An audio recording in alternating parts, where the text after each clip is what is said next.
Quando exatamente surgiu o Novo Testamento como nós o conhecemos?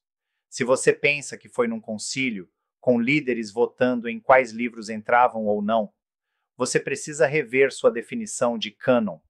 A forma como você define o que é cânon muda completamente como você entende sua história.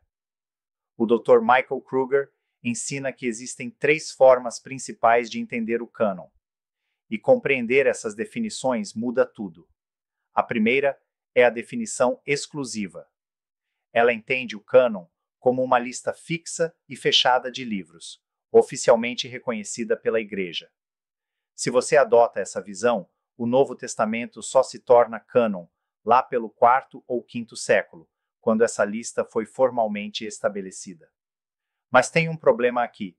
Parece que, até esse ponto, os cristãos estavam no escuro, sem direção, como se a Igreja tivesse criado o cânon e não simplesmente reconhecido algo que já era inspirado.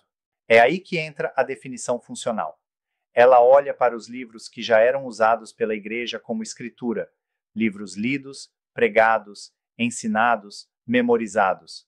Se for assim, o Novo Testamento já era funcionalmente cânon no segundo século. Ou seja, bem antes dos concílios, os cristãos já tratavam esses escritos como a própria palavra de Deus. Mas ainda falta uma coisa: a definição mais profunda de todas, a definição ontológica. Aqui, cânon não é algo que a Igreja cria ou reconhece, é algo que Deus dá. Deus inspirou livros e os entregou à sua Igreja. Isso aconteceu no primeiro século. O cânon começou quando Deus falou e terminou quando o último apóstolo escreveu. O reconhecimento veio depois. O uso veio depois. Mas a inspiração veio de Deus e foi completa quando João terminou o Apocalipse. É como montar um quebra-cabeça olhando de cima. A definição ontológica mostra a origem, a funcional mostra o uso e a exclusiva mostra o consenso final. Todas juntas formam o quadro completo. E por que isso importa?